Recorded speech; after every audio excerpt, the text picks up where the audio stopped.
Olá, boa noite.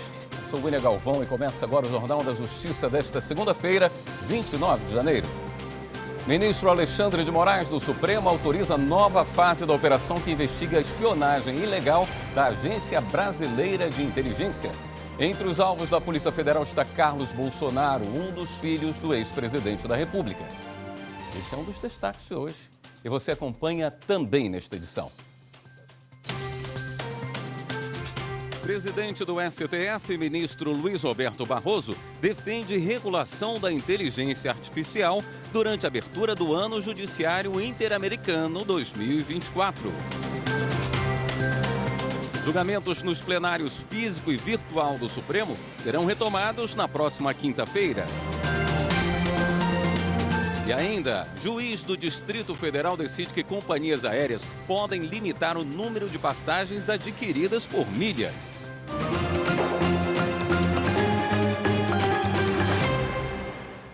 O Supremo Tribunal Federal abre o Ano Judiciário de 2024 e retoma os julgamentos nos plenários físico e virtual na próxima quinta-feira, dia 1º de fevereiro. Repórter Carolina Chaves traz as principais pautas previstas para este mês. Serão 6 sessões de julgamento no plenário em fevereiro. A primeira sessão, na próxima quinta-feira, será a solenidade de abertura do Ano Judiciário 2024, marcada para as 14h.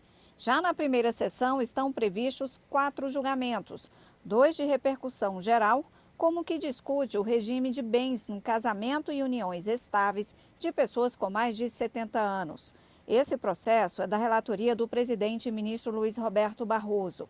O segundo item da pauta é um recurso extraordinário, também de repercussão geral, mas da relatoria do ministro Alexandre de Moraes.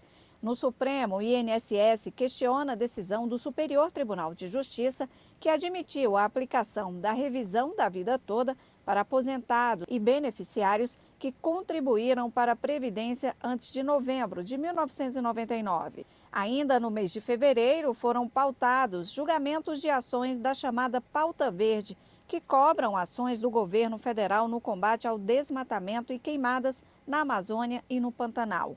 E o processo que se discute em nome da liberdade religiosa, a liberação do uso de bonés, chapéus, lenços e outros adereços para fotos de documentos civis. Durante o recesso forense e as férias dos ministros do STF, os prazos processuais foram suspensos e voltam a contar a partir desta quinta-feira. Este mês também serão retomados os julgamentos no plenário virtual e estão previstos mais de 600 processos para serem analisados na ferramenta.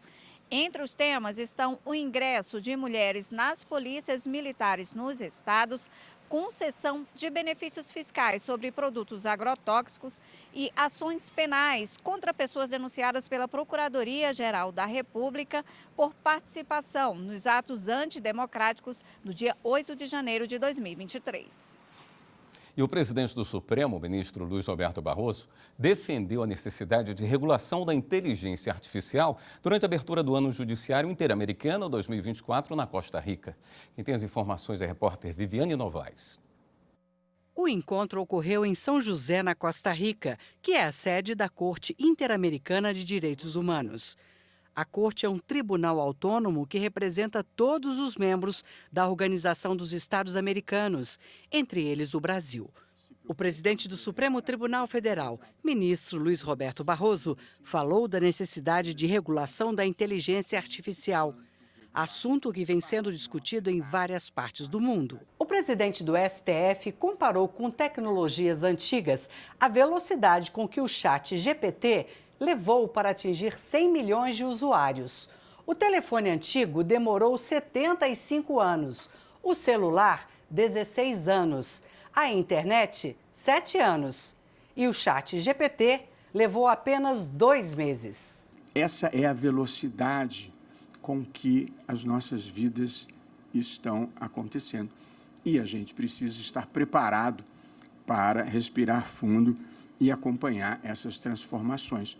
E é preciso regular para impedir que o mal domine essa tecnologia tão poderosa. Porém, é preciso acertar a mão dessa regulação. Nós queremos proteger contra aqueles males, mas ninguém quer coibir a pesquisa e o esforço de inovação. Portanto, a regulação tem que acertar um ponto de equilíbrio. O ministro disse que a regulação deve levar em conta princípios e valores quanto a direitos fundamentais, segurança e governança da inteligência artificial e proteção da democracia.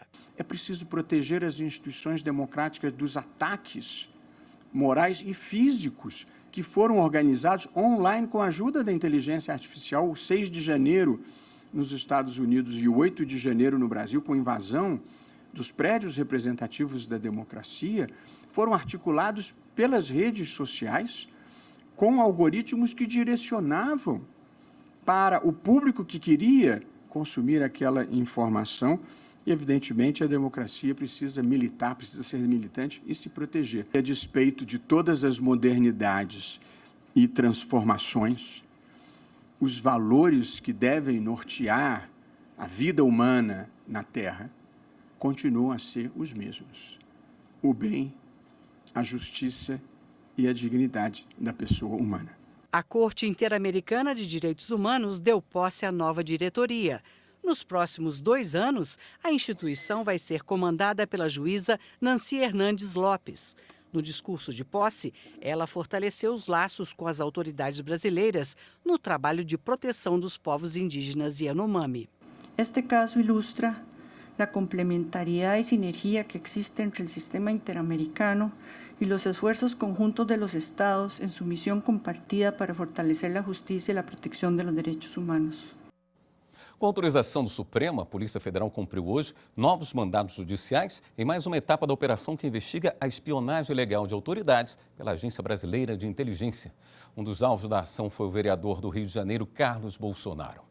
As informações com o repórter Pablo Lemos. Nesta segunda-feira, a Polícia Federal cumpriu 9 mandados em 3 estados e no Distrito Federal. Até o fim da operação de hoje, os agentes recolheram aparelhos celulares, computadores, documentos e até uma arma. No Rio de Janeiro, a PF fez buscas em endereços ligados ao vereador Carlos Bolsonaro, suspeito de participação no esquema de espionagem a autoridades públicas por meio da Agência Brasileira de Inteligência.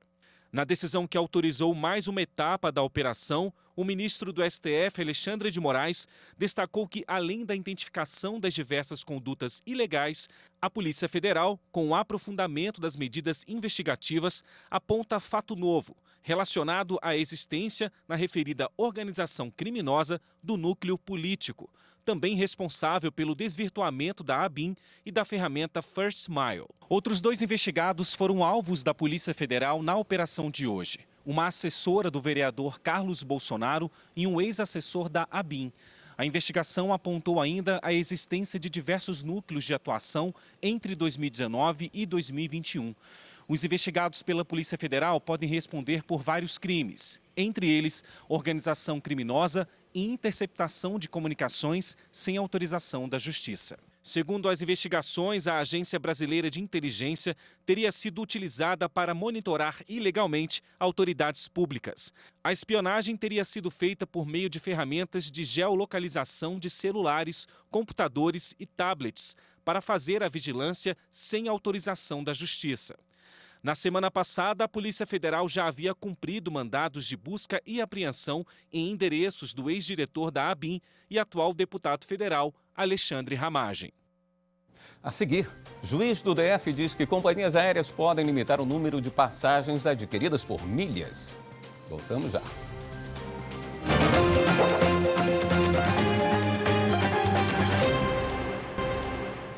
Companhias aéreas podem limitar a emissão de passagens por milhas. Isso porque se trata de um benefício criado pela própria empresa. Repórter Marta Ferreira tem mais detalhes dessa decisão. As milhas aéreas são pontos que vão se acumulando cada vez que se faz uma viagem e podem ser trocadas por outras passagens. Como se trata de um incentivo para que a pessoa utilize a mesma companhia toda vez que for viajar, cada empresa tem suas próprias regras no programa de milhagem. Em Brasília, um consumidor entrou na justiça questionando a restrição das companhias aéreas que limitam o número de pessoas para a emissão de passagens pelos programas de milhagem. A alegação é de ofensa ao Código de Defesa do Consumidor, uma vez que as milhas seriam uma propriedade do usuário. O caso foi analisado pelo 5º Juizado Especial Civil de Brasília. O juiz responsável decidiu que as companhias aéreas podem limitar a emissão de passagens por milhas. Isso porque, no entendimento do magistrado, as milhas são benefício de fidelização dado pelas empresas, que têm autonomia para definir suas regras. Assim, cabe à companhia aérea definir se as milhas podem ser utilizadas por terceiros com fins comerciais ou não. O juiz destacou ainda que essa limitação não contraria o Código de Defesa do Consumidor. O magistrado entende que as regras são objetivas, precisas e explícitas, contendo toda a informação e transparência exigida pela legislação aplicável ao caso, não induzindo os consumidores a qualquer juízo equivocado de interpretação. Assim, negou o pedido feito pelo consumidor. Dessa decisão, ainda cabe recurso. O Superior Tribunal de Justiça negou habeas corpus preventiva a policiais da Bahia. A intenção era garantir o direito de portar arma de fogo de uso pessoal fora do serviço, sem o risco de serem presos por isso. Repórter Catiúcia Neri.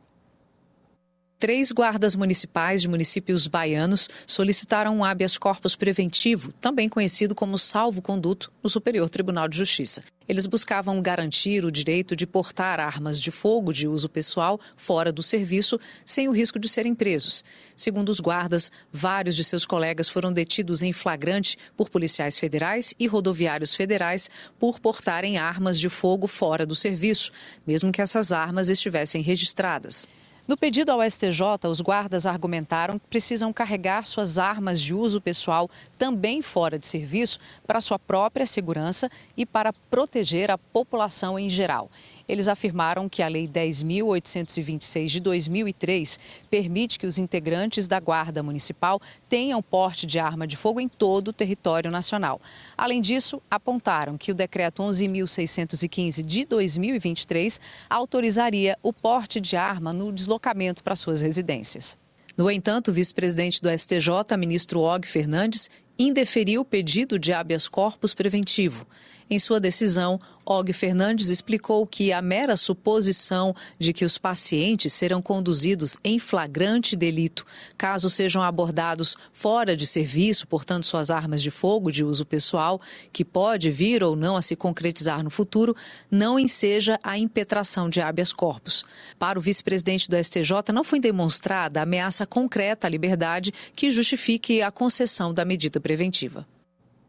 Um vigilante de uma transportadora de valores em Vila Velha, no Espírito Santo, não conseguiu indenização por restrição ao uso de banheiro. A decisão da 5ª turma do TST. Para o colegiado, o critério de paradas programadas fixado pela empresa durante viagens não caracteriza dano moral. Samanta Flor. O vigilante contou no processo que ficou provada a impossibilidade de deixar o veículo quando ele estava fora da base para atender às necessidades fisiológicas dele. O profissional alegou ainda que tinha que ficar nos carros fortes por horas, sem poder parar, e que o jeito era urinar no degrau do caminhão ou em garrafas PET, o que ele considerou como situação humilhante e indigna.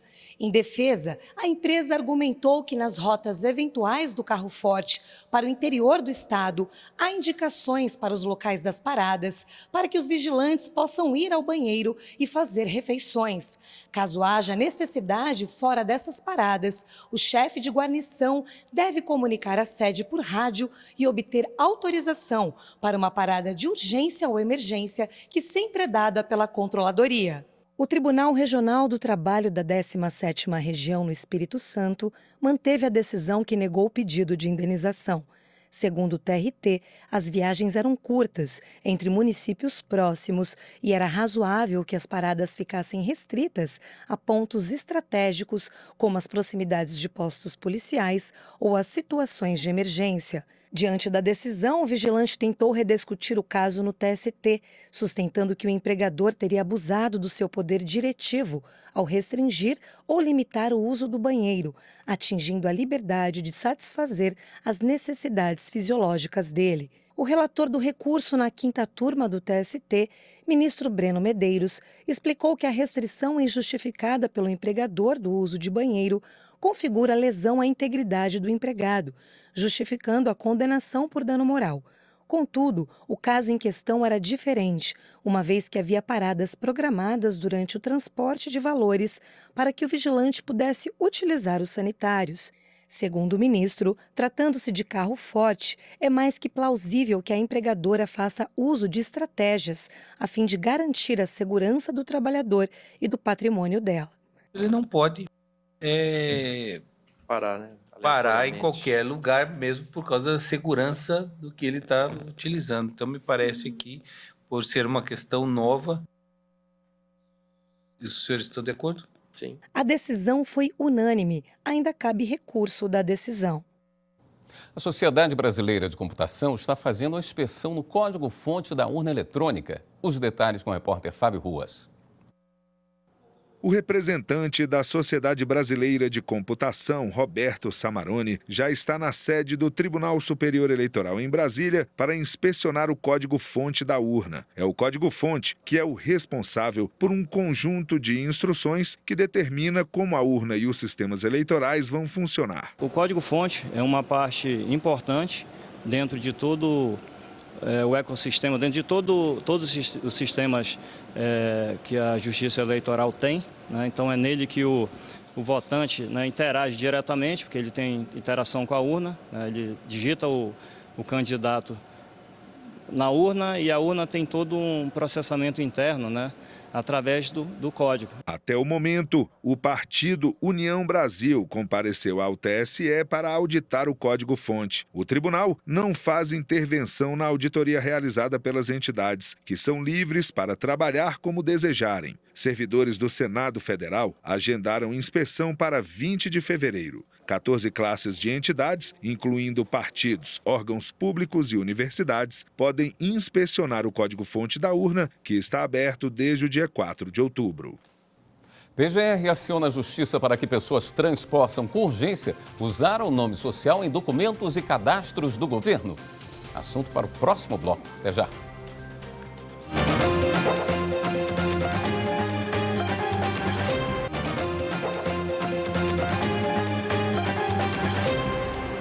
O Ministério Público Federal entrou com ação pedindo urgência na Justiça para assegurar o direito de pessoas trans usarem o nome social em documentos e cadastros do governo federal. Márcio Fontinelli. Na ação proposta na Justiça, o MPF no Acre pediu que o governo federal exclua o campo sexo nos cadastros da administração pública federal, direta e indireta, além de unificar o campo nome, sem distinção entre o nome social e o registro de nome civil. Ainda de acordo com o Ministério Público Federal, as regras aplicadas hoje acabam expondo pessoas da comunidade LGBTQIA+, a situações vexatórias ao priorizar o nome de registro civil e o sexo biológico na carteira de identidade e nos sistemas governamentais. O procurador da República responsável pelo caso reforça que o direito à autodeterminação de gênero e orientação sexual já foi reconhecida na Suprema Corte e pelo próprio governo federal, além de órgãos internacionais como a Organização Mundial de Saúde e a Corte Interamericana de Direitos Humanos. E o Ministério Público Federal abriu mais uma vez as portas do memorial para as crianças conhecerem o trabalho e a história do MPF. Repórter Madeleine Machado. Dessa vez, os pequenos visitantes eram os filhos e convidados dos servidores do MPF.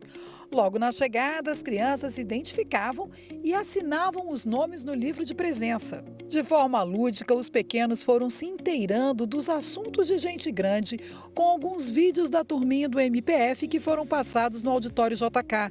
Ao final, puderam tirar as dúvidas e explicar um pouco o que entenderam de questões como corrupção, acessibilidade. O com guia é uma forma de ver. Aí se as pessoas que podem ver, é que nem chegar no lugar fala, me dá seus olhos, você não pode entrar com eles. É que nem falar, você não pode entrar com seu com guia em certo lugar. Por meio de um passeio guiado, as crianças foram conhecendo um pouco mais da história do Ministério Público Federal. Eles passaram por todos os ambientes aqui no memorial do MPF. Essa é a terceira vez que o MPF oferece essa ação para os pequenos convidados dos servidores. Essa ação específica para filhos, netos, parentes servidores, visa educar a população infanto-juvenil sobre a função do Ministério Público Federal. E no caso deles, eles já têm uma ligação afetiva com o órgão, então é um pouco mais fácil, é um pouco mais próximo da realidade deles. Para o servidor público Ariobaldo De Stefani, poder falar do trabalho realizado pelo Ministério Público Federal para os pequenos é muito gratificante. A gente tem a oportunidade de esclarecer para eles o que o Ministério Público faz, né? Que os pais deles, os parentes deles, os responsáveis por eles, estão contribuindo na sociedade, né? Então esse é um momento que eu acho que foi o momento mais intenso e mais bonito da minha carreira. Eu sempre perguntava para minha mãe, para o meu avô, o que eles faziam. E agora, hoje eu aprendi que eles fazem desses da lei, da república. Agora eu aprendi o que eles mesmos fazem. Transmite para as crianças qual que é a visão da instituição com relação às atribuições, aos direitos, às fiscalizações que o Ministério Público faz. O trabalho da MPF é proteger as pessoas. Proteger as pessoas quando elas estão em perigo. E como não poderia faltar, o momento do lanche e da conclusão das atividades, registrando por meio de desenhos um pouco do conhecimento que eles levam para casa. Eu aprendi muita coisa nova, inclusive uma história que me deixou bastante impressionado, né, bastante interessado, que foi a história do Dr. Pedro Jorge. Eu acho que é uma história que exemplifica bastante como que funciona o Brasil, né? É um país onde o crime acaba compensando, infelizmente, né? E quem tenta combater esse crime acaba, né, se dando mal às vezes. Então é uma história que ilustra o Brasil e mostra a coragem do doutor e o quanto que ele realmente era focado no trabalho dele, o quanto que ele acreditava que ele estava fazendo a coisa certa.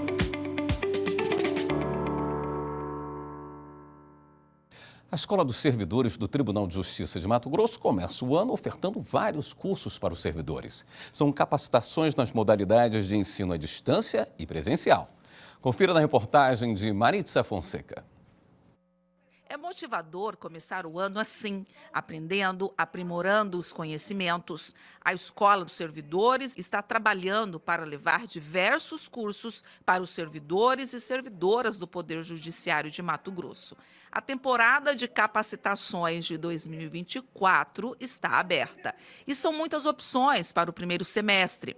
O de gestão de pessoas já começou. Esse curso foi pensado com bastante carinho para a área de gestão de pessoas, para que a gente consiga, a área em si, se reciclar, aprender, se capacitar, para que possamos continuar esse ano envolvidos e sintonizados nessa pegada humanizada que a gestão da desembargadora Clarice vem trazendo para nós. É um curso especificamente para servidores, mas que em contato com os magistrados, que são, né, a outra segmentação que juntas vai fazer a prestação jurisdicional vir a ser feita de forma efetiva, célere e eficaz. Então, realmente, é muito importante esse momento, né, essa capacitação aí de 3 dias de intenso aprendizado. O tema moderno vem ao encontro das metas da atual gestão, que prioriza um ambiente de trabalho produtivo e harmonioso. Essa mudança ela não é uma mudança só de diretriz, de norma, de regra. Ela passa por uma mudança interna mesmo, dos meus vieses, das minhas competências socioemocionais, das minhas habilidades de comunicação. Às vezes não é o que eu vou falar, mas é o como eu vou falar. Então, para isso precisa de aprendizagens, para isso precisa de entender coisas novas. A programação inclui temas como formação básica de facilitador de círculo de construção de paz, linguagem simples e língua brasileira de sinais. E para facilitar ainda mais a participação de todos, os encontros são presenciais e também online. Nossa agenda já está a todo vapor, a escola já está toda movimentada, estamos felizes, aprimorando o saber, trazendo inovações, cursos novos para os nossos servidores. Todas as informações sobre os cursos estão disponíveis no portal da Escola dos Servidores.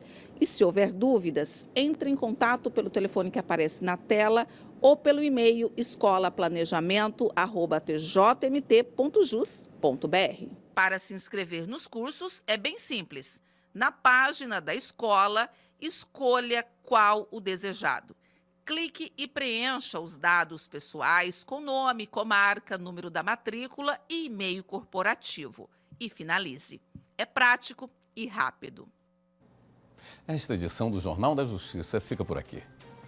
Um bom início de semana para você. Até amanhã.